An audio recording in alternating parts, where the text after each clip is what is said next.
happening right now. President Donald Trump is holding an inaugural meeting with U.S. President Donald Trump is presiding over the first meeting of the newly formed Board of Peace, a body set up to address ongoing conflicts in Gaza and other global hotspots. The board faces immediate challenges, including the disarmament of Hamas and ensuring humanitarian aid reaches affected populations. The initiative has already stirred controversy, with critics questioning its mandate and effectiveness. But we work together to ensure the brighter future for the people of Gaza, the Middle East, and the entire world. I think that the Board of Peace, because it's mostly leaders and unbelievably respected people, but mostly leaders of Middle Eastern countries, countries from all over the world. And they've been very generous with money also. And the United States, which I'll say in a moment, is also very generous with money. Because there's nothing more important than peace. And there's nothing less expensive than peace. You know, when you go to wars, it costs you 100 times what it costs to make peace. We have a man at the end right there that's smiling because you learned that after 30 years of fighting, right?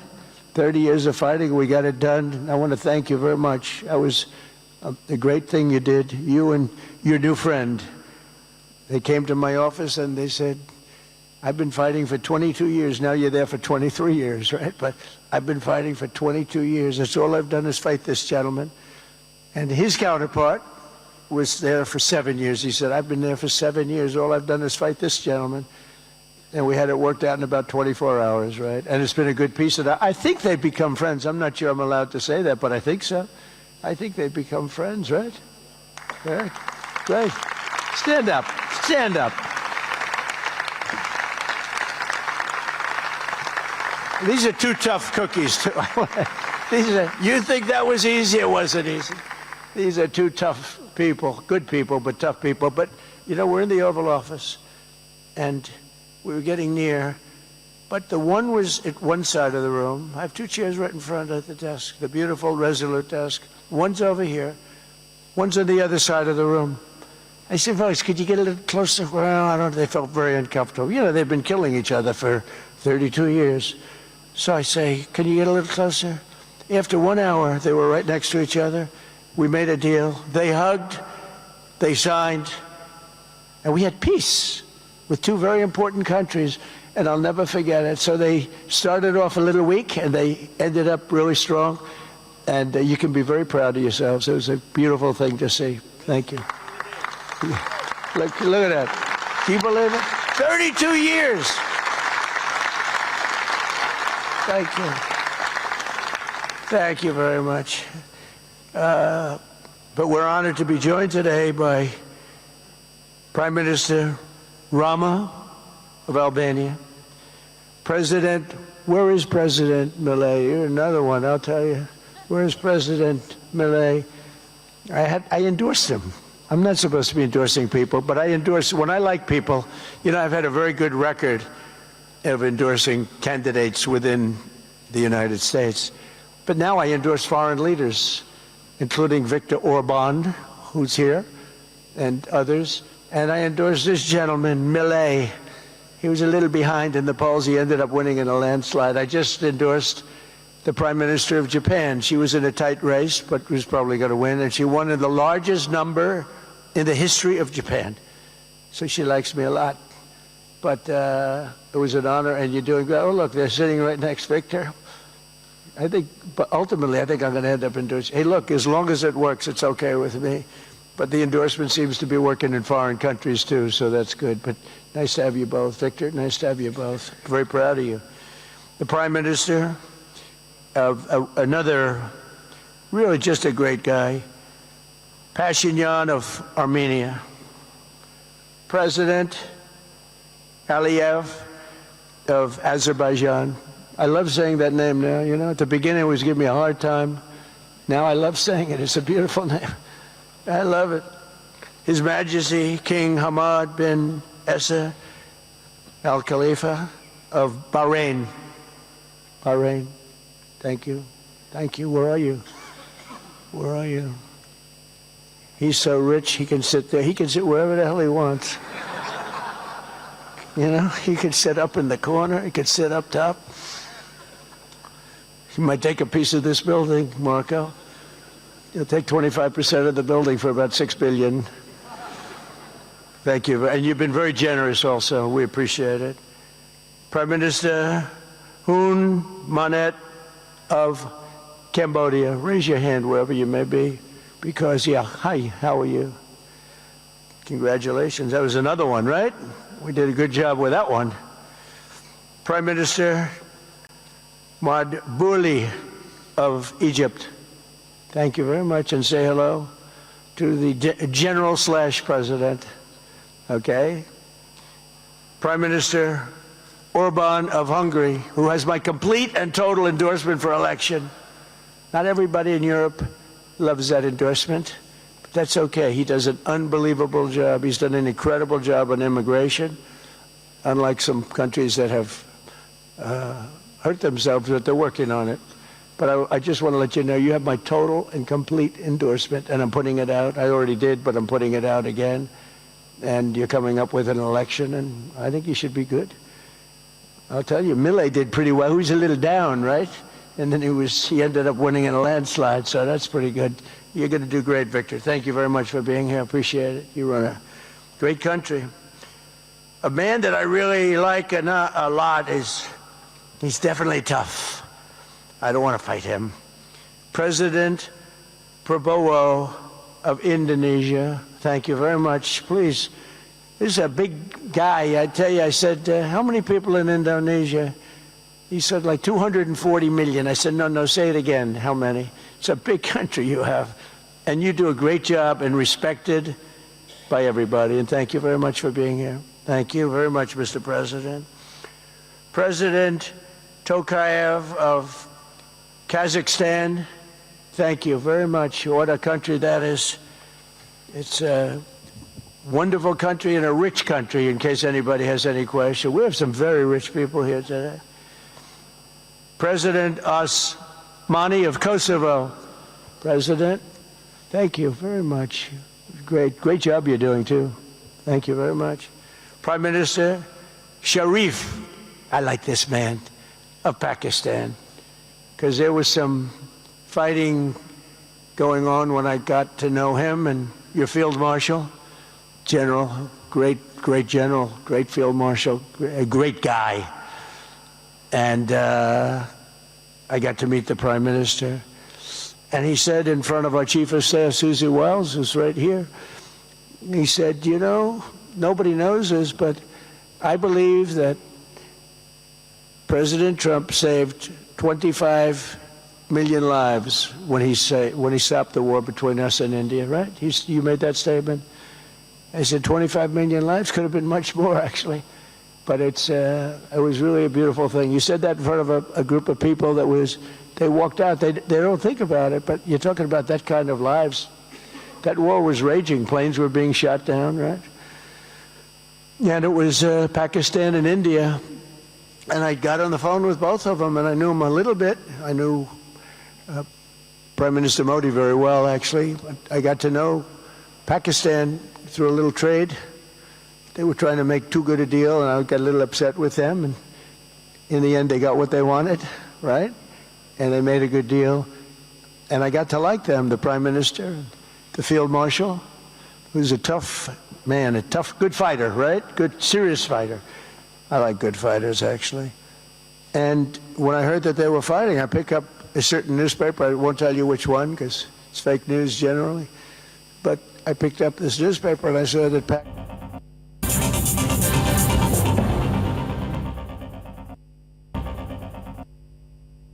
no idea. A lot of them say, oh, well, they weren't fighting. They were fighting.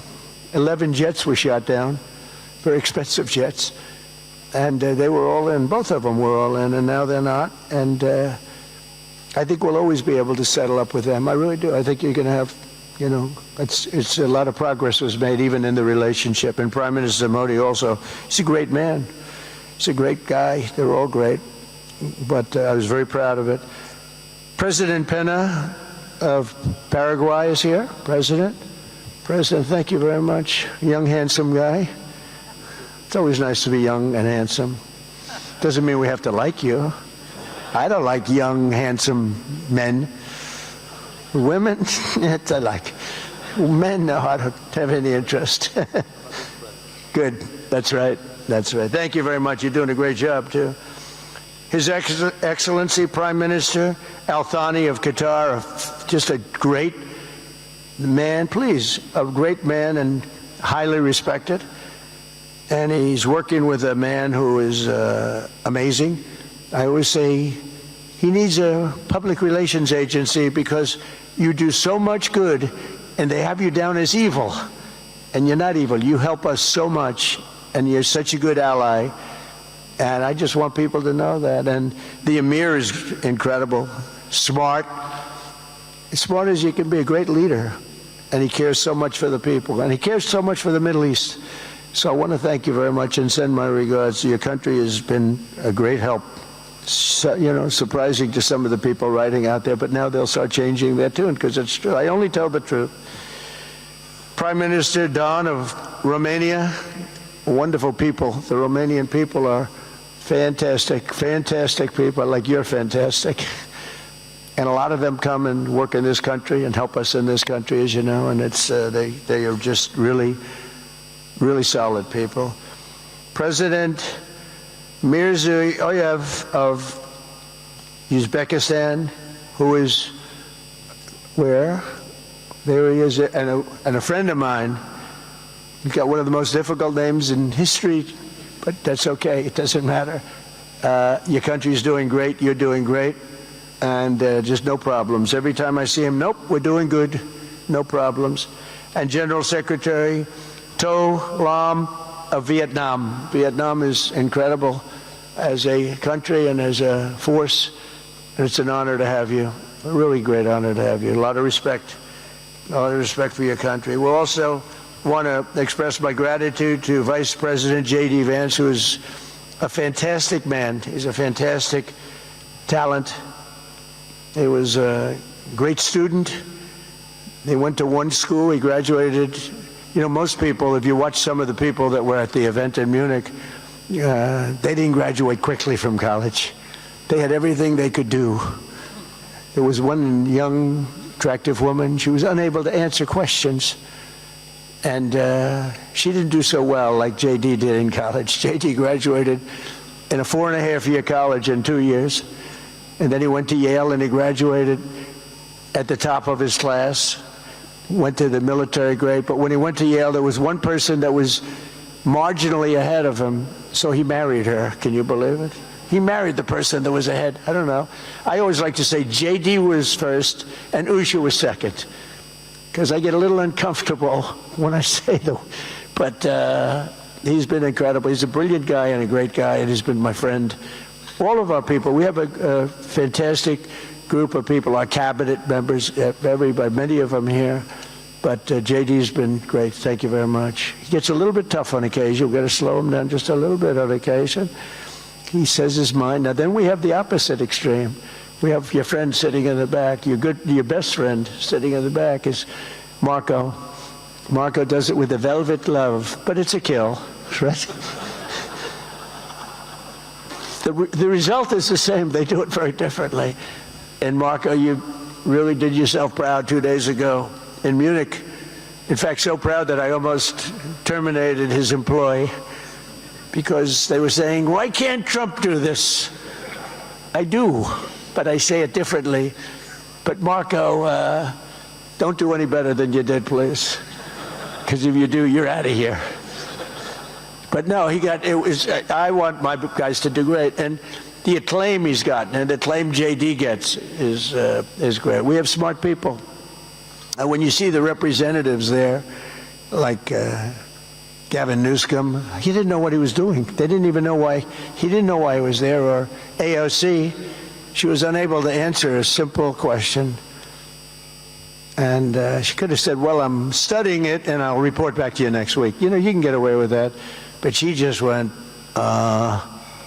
it's actually, I think it could be a career-ending answer because for 25 years, anybody running against her, I think Susie is going to use that little piece of stuff. It was not good.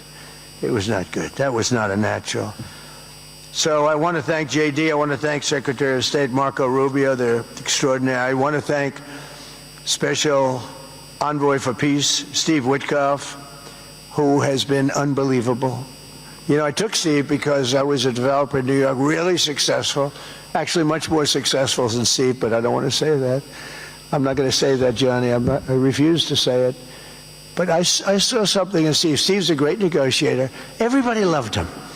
All these developers, and they're tough. You know, New York developers tend to be on the tough side. And, you know, most of them hate each other. Like a lot of the people in this room hate each other. You know, it's sort of natural, I guess. But we're bringing love back into the room like the old days. But everybody loves Steve. Every developer, the worst, most evil people, horrible human beings, actually. And they love Steve. So I remember this, and we had some conflicts, to put it mildly, in the world. And I said, Steve, how would you like to be Henry Kissinger Jr. that doesn't leak? And he said, are you a leaker, Steve? No. He didn't even know what the word meant, and it's true.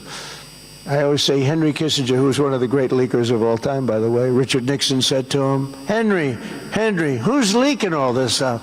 I don't know, Mr. President. It was Henry. It was like, these are little stories I like telling you. But Steve has been unbelievable. Everybody likes him. Ukraine loves him. Europe loves him. Russia loves him. I mean, there's nothing wrong with this. He goes to see President Putin. Didn't know Putin. I set him up a meeting to see. I said, how's Steve doing? Sir, he's still inside. Oh, that was an hour. I called back. Tell Steve to call me when he's finished. I want to find out what the hell is going on. We want to end that war.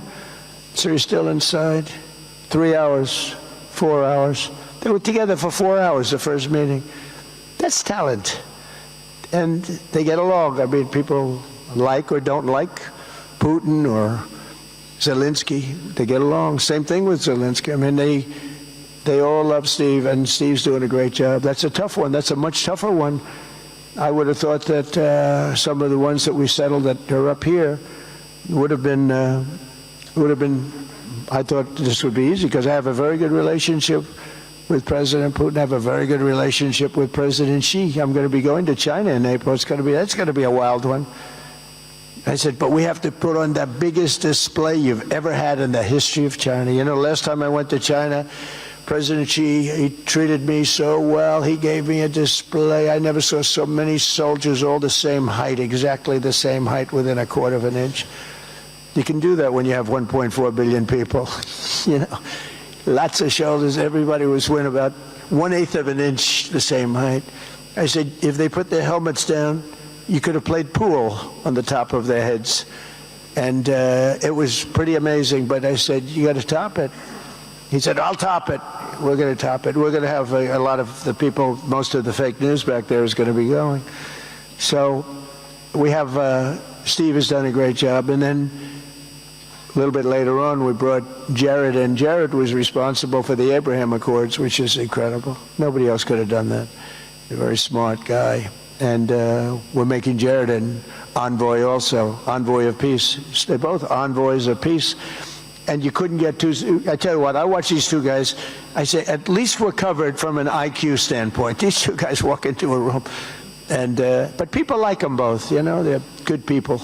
And they like them both. And they've had some very good meetings. They've had some very interesting meetings having to do with, as you know, Iran is a hot spot right now, and they're meeting, and they have a good relationship with the representatives of Iran, and, you know, good talks are being had.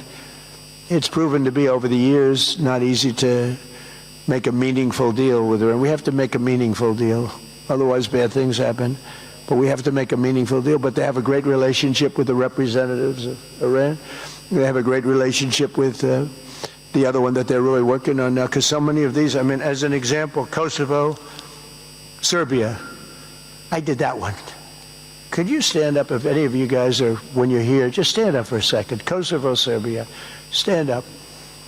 What a job. Thank you very much. We appreciate it. So good.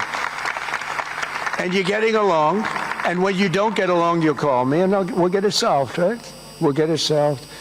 Thank you very much. Really good. And then again, Pakistan and India. That was a big one. And just, I think you should actually stand. Come, please, stand just for a second. Pakistan and India, thank you very much. And I spoke to Prime Minister Modi. He's excited. He's watching us right now. Egypt and Ethiopia. We're going to get that, you know, there's a little dam that got built. Little dam, like maybe the largest dam in the world. Built and financed, of course, by the United States brilliantly. And having a little trouble getting water to the Nile. That's a tough situation, but we're going to get that solved.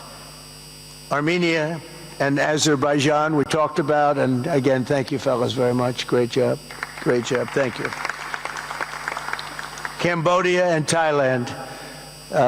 So incredible what you did, that you got together and it all worked out. They're watching right now on closed circuit. Thank you very much, and thank you. That was a big one, Cambodia and Thailand. These are nasty fighters, I have to tell you. These fighters are nasty. Now we talk about, you talk nasty fighter, you're nice guys compared to this. Congo and Rwanda. That was, and we've got them pretty peaceful. There's little flare-ups every once in a while. I'll get a call once a week. Sir, there's a flare-up in the Congo again. We'll get it straightened out, right, Susie? We'll get it straightened out. And Israel, as you know, with, you could say Israel and numerous countries if you want to really know the truth, but Israel and Iran, and we'll see where that goes.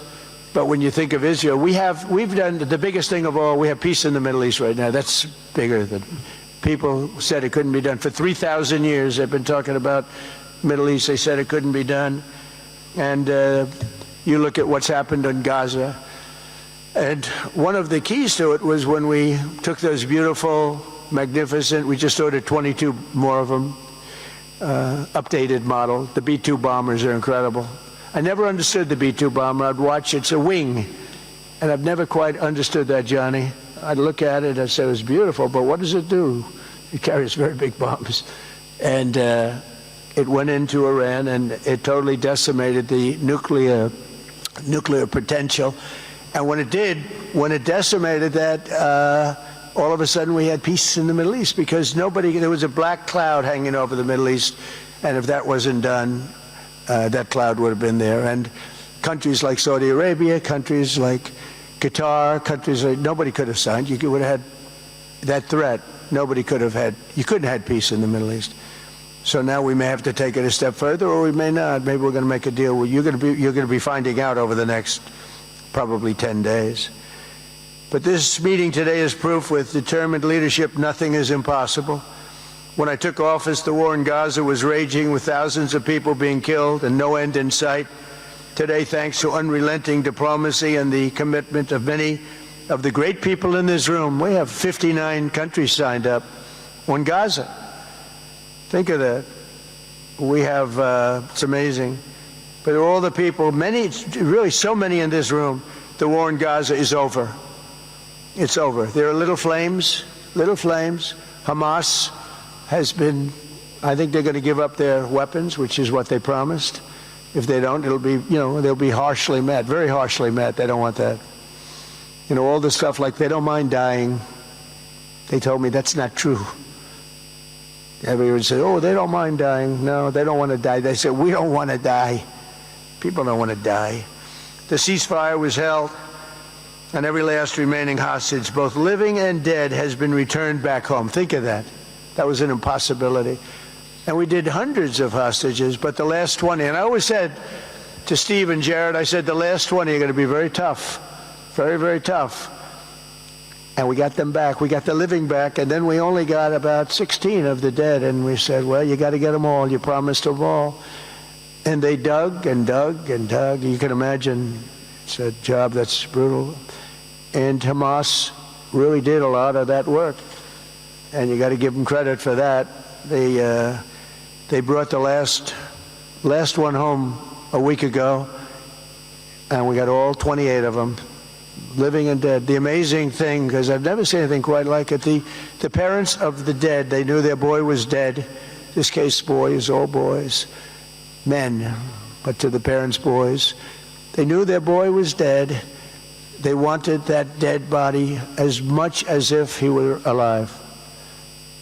And when they got them back, there was great sadness, but there was great joy too. They wanted it as much as the people that got their sons back alive.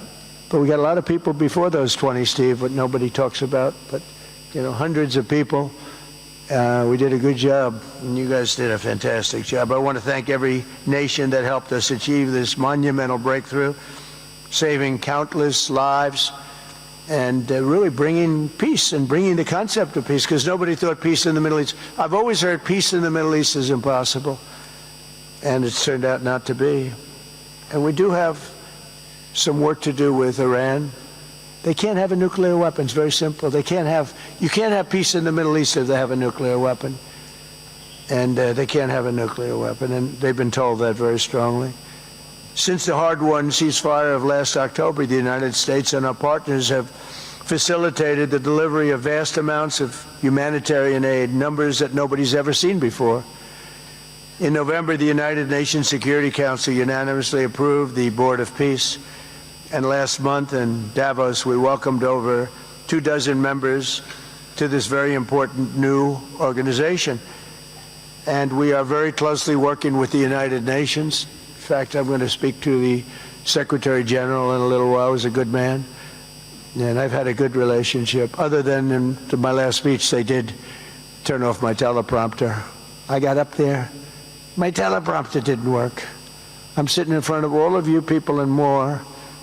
I had no teleprompter. I knew I was in trouble because I'm walking up. You know, the teleprompters are over. I had the most beautiful speech ready. I was all set to knock them dead. First, I had an escalator that stopped. You know that. It's going up. Boom. It's lucky my movie star first lady was in front of me, because I put my hand on a certain part of her body, and I was able to stop my fall. Otherwise, because she had no trouble. I said, boy, that was a very sharp stop, Johnny. So I said, that was strange. I've been on a lot of escalators. It's never happened before. Usually it stops very slowly. This was just boom. But our First Lady was right in the proper location for me. I'm waving to people, and she was holding on a little tighter. She knew what was happening. She did. She said, she has a very successful movie out right now, like #1. Can you believe this? And she's a big movie star. And I always say it's trouble, because I always say there's not room in one family for 2 stars. I told her that. We can't have 2 stars in one family. So I don't know what that means, but it's not good. But it is good because we're proud of her. She did people in the United States love the First Lady, and she did the movie, and it's become the biggest selling documentary in 20 years. Can you believe? The theaters are all packed. Women especially, they go back and they see it 2 or 3 times, 4 times. But together we're committed to achieving a Gaza that is properly governed throughout. The whole area is going to be, you know, so many countries that have really nothing to do with the Middle East, but they're maybe somewhat close by. They're all involved. They want to go in and fight. They tell me all the time, we'd like to send soldiers to fight if it's necessary. And I don't think it's going to be necessary. We have 2 countries that want to go in and do a number on Hamas. I said, I really don't think I hope it's not going to be necessary, because they made a promise, and they promised me I'd get rid of their weapons. Looks like they're going to be doing that, but we'll have to find out. But it's no longer a hotbed of radicalism and terror. And to end that, we have today, and I'm pleased to announce that Kazakhstan, Azerbaijan, UAE, Morocco, Bahrain, Qatar, Saudi Arabia, Uzbekistan, and Kuwait have all contributed more than $7 billion toward the relief package. That's great. Thank you, fellas. Thank you.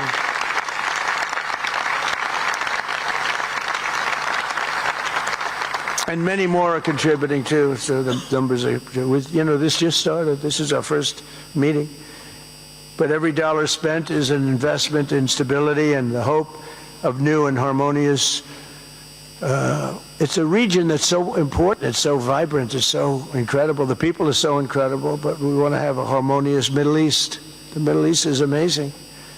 So many friends in the Middle East, they're so smart.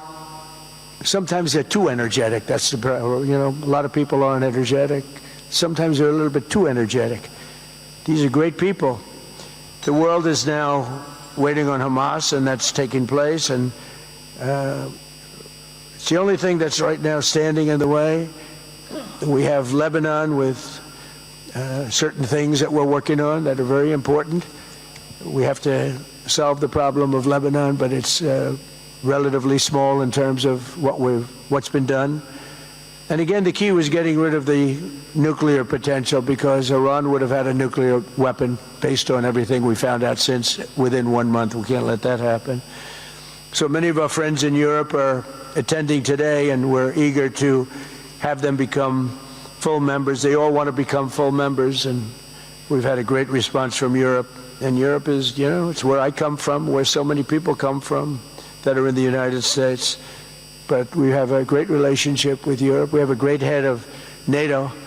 He is a fantastic man, and he's doing a great job, really great job.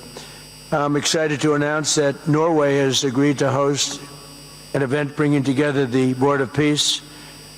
Oh, I thought when I saw this note, I'm excited to announce that Norway, I thought they were going to say that they're giving me the Nobel Prize. Oh, this is less exciting. Oh, it says, I'm excited to announce that Norway, and I'm saying, oh, great, I'm getting the Nobel Prize, finally. Finally, they got it right. But I don't care. I don't care about Nobel Prize. I care about saving lives, just so you understand. We play and we all, you know, do what we have to do. I only have one thing. I don't want to see people killed from parts of the world that are very far away from the United States. And if I have an ability to turn off wars, I want to use that ability, because it's people, millions of people. It's like the Prime Minister said, 25 million people maybe. And that's a small number compared to what it could have been if you really think about it, right? No, I want to save lives, and I don't care about prizes. And the UN Office for Coordination of Humanitarian Assistance is raising $2 billion for the support of Gaza. Additionally, Japan has just committed to host an aid fundraiser, which will be a very big one. It's already successful. We know some of the numbers that are being talked about, which will be attended by other nations in the region, including South Korea, the Philippines, Singapore, and others. And I know that China is going to be involved, and I think Russia is going to be involved. I think they will be. I want to have everybody, get all sides, because it doesn't help when you have all sides with one ideology. You have to have everybody together for this.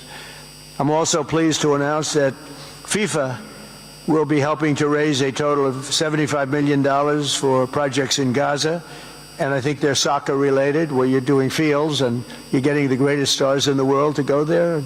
People that are bigger stars than you and I, Johnny. I hate to say it. You know, I met one of your great stars who came to the White House, as you know. And my son was very excited. These are great people. These are great people. And Johnny's going to bring the stars to the area, and they're really known. People in Gaza know every one of them, right? You know, so it's really something, and we'll soon be detailing the announcement, and if I can I'll get over there with you. And I want to thank Johnny and FIFA for all of the wonderful things they did and are doing. They gave me their first Peace Prize. They gave me a Peace Prize. I think they saw that I got screwed by Norway, and they said, let's give him a Peace Prize. I mean, very good. Thank you, Johnny. I appreciate it. Johnny's very smart. He's very, very smart. The nations represented here today, just in closing, are not just contributing money. Some are also pledging personnel to help preserve the ceasefire and secure a very enduring peace. We have to have enduring peace. Having peace, knowing it's going to blow up in 2 weeks, doesn't mean anything. In particular, Indonesia, thank you very much. Indonesia. It's a great country. Thank you very much. Look at that man. Look how tough he is. You think it's easy dealing with him? Look at that face. You are a tough cookie. And we say it lovingly, too. We need strength. You say, see, he doesn't mind. He's tough and he's smart. And smart is more important. Morocco, thank you very much. Great. What you're doing is great.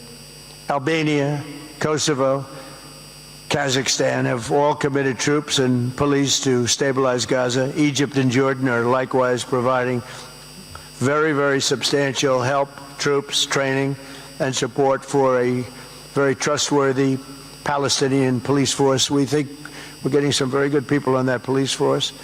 And, you know, it's peace in the Middle East. We have peace in the Middle East. Think of it. For years you've been hearing about peace in the Middle East, and everybody's saying it's impossible.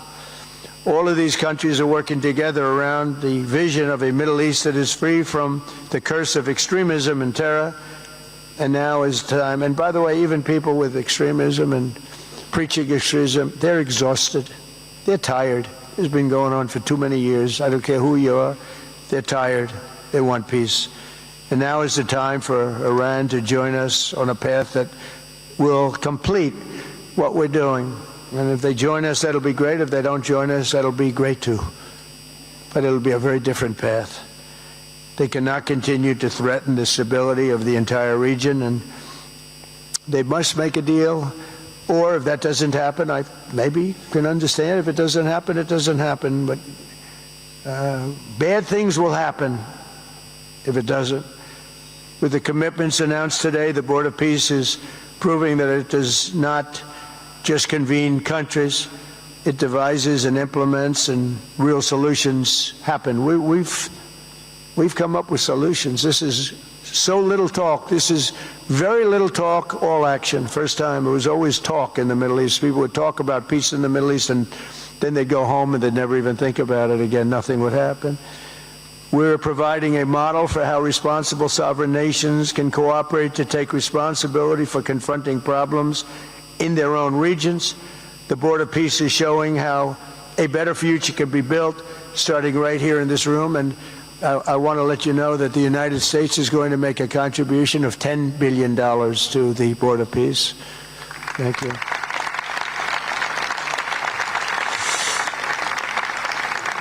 And we've had great support for that number. And that number is a very small number when you look at that compared to the cost of war. That's 2 weeks of fighting. It's a very small number. It sounds like a lot, but it's a very small number. So we're committed to $10 billion. Together we can achieve the dream of bringing lasting harmony to a region tortured by centuries of war, suffering, and carnage. They say 3,000 years. And hopefully we can lift up the eyes of the world to envision how other intractable conflicts can be settled. So many conflicts, they say, are impossible to settle, and we get them settled. We got, of those 8 that we settled, most of them were said to be not settleable. And they not only got settled, they got settled within days. More impossible problems can be solved as we go along this very beautiful path. I think it's a beautiful path. I think it's such an important day. Even the weather's beautiful. We walk in, it's beautiful. Everything's beautiful. But the ancient wounds can be healed, and they are indeed ancient. This has been going on for so many centuries that our entire planet will be a better, safer, more beautiful, and more peaceful place for us all. We're going to be working with the United Nations very closely. We're going to bring them back. I think the United Nations has great potential, really great potential. It has not lived up to potential. The 8 wars, I never even spoke to them about one of them, and I should be speaking to them about all of them. Someday I won't be here. The United Nations will be, I think, is going to be much stronger, and the Board of Peace is going to almost be looking over the United Nations and making sure it runs properly. But we're going to strengthen up the United Nations. We're going to make sure its facilities are good. They need help, and they need help money-wise. We're going to help them money-wise. And we're going to make sure the United Nations is viable. And you have some very good people at the United Nations, can do a good job. But as I said, I've said it for years, United Nations has tremendous potential. A lot of people didn't like what I said. They said, oh, you shouldn't say that because, you know, we don't care about the United Nations. No, it's really very important, and I think it's going to eventually live up to potential. That'll be a big day. So I want to thank everybody for being here. You're my friends. You're great great leaders. You're great people. And I can honestly say, you know, you're strong leaders, you're tough leaders in many cases, and every single one that I'm looking at that's right here, I've gotten to know and I've gotten to respect, and really you're friends of mine. And if I can help you at all, you let me know. But this is going to be something, the Board of Peace will be something that, the likes of which I don't think anybody's seen before. And thank you all very much. It's a great honor. I'm going to ask J.D. Vance to come up and say a few words. Thank you very much.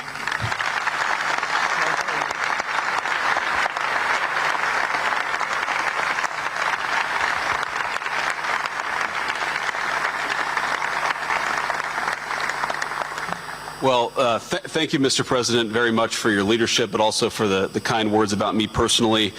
I knew exactly what I wanted to say, but then after the President said that I was so smart and that I didn't want to repeat our Congresswoman who froze for 20 seconds over in Munich, now I'm tempted, sir, just to freeze for 20 seconds and just stare at the cameras, and maybe they'll say nice things about me like they do about Congresswoman Cortez. But I have three very brief messages. First of all, to the President of the United States, but to the entire team, to Marco, to Steve, to Jared in particular, who've done such an incredible job. I think what this Board of Peace represents is a recognition that if you actually have a President of the United States and a team that's committed to diplomacy, it can actually work.